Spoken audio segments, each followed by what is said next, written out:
বিগত ৩টি নির্বাচন কমিশন এবং তখনকার যে সরকার তাদের যা ভূমিকা ছিল সেই ভূমিকা তো এই কমিশনের থাকবে না, এটা প্রত্যাশা সবার, এই সরকারেরও থাকবে না।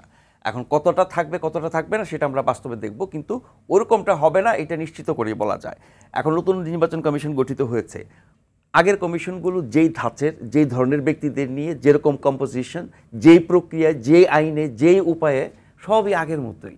আমি তো এই যে সংস্কার হলো, পরিবর্তন হলো, সব কিছু নতুন করে চাই, আগের মতো চাই না, একেবারে বদলে ফেলবো সব কিছু। আমি তো এই নির্বাচন কমিশন গঠন প্রক্রিয়া, ব্যক্তিদের অবস্থান, তাদের পরিচয়, সরকারের ভূমিকা, রাজনৈতিক দলগুলোর অংশগ্রহণ কতখানি কিভাবে হয়েছে আমরা প্রকাশ্যে দেখি নাই, এই সব কিছুই তো মানে আওয়ামী লীগ সরকারের মতোই।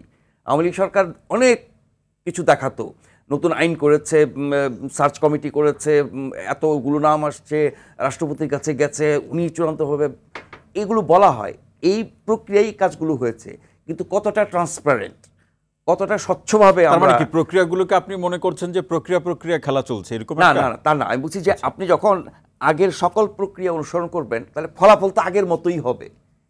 মানে এই নির্বাচন কমিশন, কিন্তু অনুসরণটা কে করছে তার উপরে কি ফলাফল অনুসরণ করছে সরকার।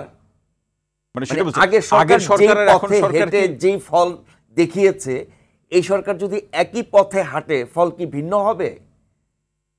যাই হোক, এখন ধরেন এই কমিশন গঠিত হয়েছে, ভালো কথা। আগের বাস্তবতার চেয়ে এখনকার বাস্তবতা আলাদা। 90-এর গণঅভ্যুত্থানের পরে যে নির্বাচন কমিশনটি গঠিত হয়েছিল বিচারপতি আব্দুর রফের নেতৃত্বে, সেটি ছিল বাংলাদেশের সেরা নির্বাচন কমিশন।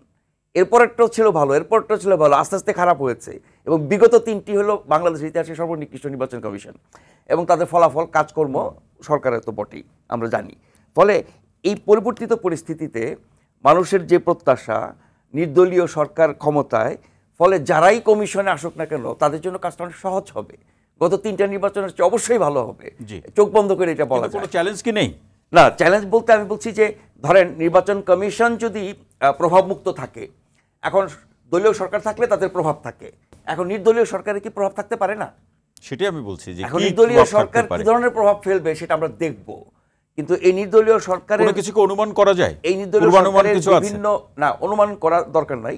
এই নির্দলীয় সরকার গত 3 মাসে গুরুত্বপূর্ণ যেসব সিদ্ধান্ত নিয়েছে, নিয়োগ নিয়েছে, বদলি করেছে, বাদ দিয়েছে, যোগ বিয়োগ করেছে, তাতে করে কিন্তু আমরা একটা ধরন বুঝতে পারি এই সরকারের। ফলে নির্বাচনকালীন সরকারের ভূমিকা কি হবে সেটা আমরা তখন দেখব।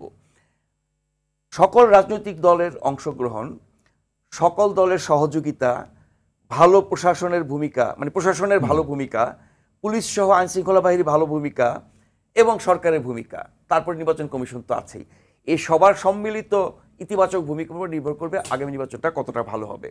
তো নিঃসন্দেহে বিগত 3টার চেয়ে ভালো হবে, কতটা বেশি ভালো সেটা আমরা দেখব। কিন্তু নির্বাচন কমিশন গঠন হয়েছে, সংস্কার চলছে বা সংস্কারের কাজ চলছে, নির্বাচন কমিশন সংক্রান্ত সংস্কার কমিশন কাজ এখনও করছে, জানুয়ারি ফেব্রুয়ারিতে রিপোর্ট দেবে, এরপরে মাস 3 এটি নিয়ে দলের সাথে আলোচনা হবে, এরপরে যে নতুন ব্যবস্থা হবে তার মাধ্যমে যদি কমিশন গঠিত হতো তাহলে তো অনেক পিছিয়ে যেত। নির্বাচন যত দ্রুত সম্ভব ন্যূনতম সংস্কারের মাধ্যমে, এই দাবি তো সবাই করছে, বিএনপি সহ। ফলে সংস্কার চলছে বলে এখন কমিশন গঠন করা যাবে না সেটা আমি বলছি না। আর কমিশন এখন গঠন করতে গেলে তাহলে আমাকে আগের নিয়মে যেতে হবে কেন? আমরা তো অনেক কিছু আগের নিয়মে করছি না, আমরা সংবিধানের বাইরে গিয়ে বহু কিছু করছি, বড় বড় ঘটনা ঘটিয়েছে সংবিধানের বাইরে গিয়ে, সরকারই গঠন করেছে সংবিধানের বাইরে গিয়ে। তাহলে সার্চ কমিশন, উমুক তুমুক, এই প্রক্রিয়া, রাষ্ট্রপতির অনুমোদন, আমরা ওই রাস্তায় কেন গেলাম? তার কারণে ওই রাস্তাটা আমার জন্য সুবিধা এই জন্য, বা ওই রাস্তাটা আমার নিয়ন্ত্রণে থাকে এই জন্যে। সুতরাং এখানে অনেক প্রশ্ন আসবে, আমরা কাজের মাধ্যমে দেখব। আরেকটা কথা বলি, এই চট্টগ্রামের আধিপত্য আমরা এই সরকারের মধ্যে অনেক দিন ধরে আলোচনা করছি, শেষ পর্যন্ত সিইসিও ওখানে আছেন। যাই হোক, আমরা ব্যক্তিগুলোকে এখন পরীক্ষা করব না, পর্যালোচনা করব না, মন্তব্য করব না, তাদের কাজ দেখে আমরা বলবো। শেষ কথা বলি, আমাদের অনেক নির্বাচন কমিশনার প্রধান বা অন্যরা শুধু কথা বলার মাধ্যমে তারা বিতর্কিত হয়েছেন, আস্থা হারিয়েছেন। আমরা আশা করব এই কমিশনের লোকজন কথা কম বলবেন, কাজ বেশি করবেন, এবং যতটা সম্ভব কিন্তু আমরা নতুন কাজের মাধ্যমে তারা প্রমাণ করবেন যে তারা কতটা বস্তুনিষ্ঠ, নিরপেক্ষ, দলনিরপেক্ষ এবং সঠিক নির্বাচন।